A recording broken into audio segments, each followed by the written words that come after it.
Hi guys! Good morning nga pala sa inyo ay mga kabantam. Another day, another video na naman na tungkol sa mga bantam ang ating pag-uusapan. Sa ngayon nga guys ay nakaykay ni Blues yung itlog niya. Ito may nabasag, aksidente lang naman. Hindi naman sinasadya niya. Nabasag. Sayang may similya sana to. Basag niya.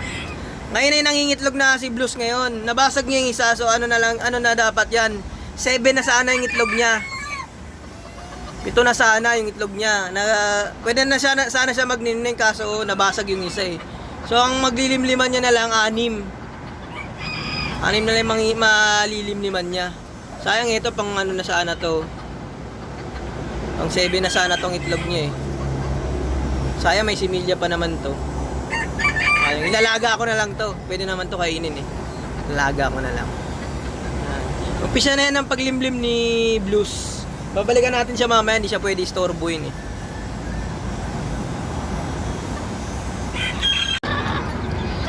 So yun na nga guys, oh. Hindi pa rin umaalis si Blue sa pugad niya. Dire-diretso na yan, naglilimlim na siya. 6 lang yung 6 lang talaga yung initlog niya. Yan. Si Blues.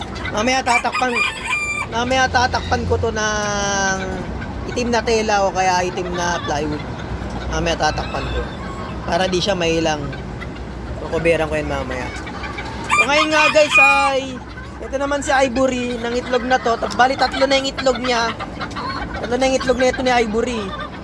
Ito nakasalang isa dun sa nakasalang ngayon. Ito yung itlog ni Ivory, 3 na.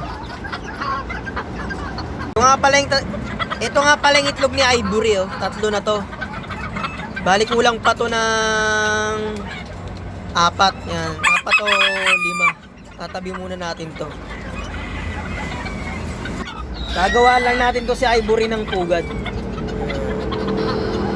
So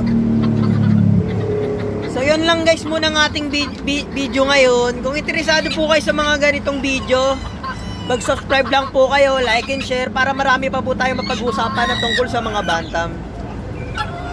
Yan lang po. Bye po muna.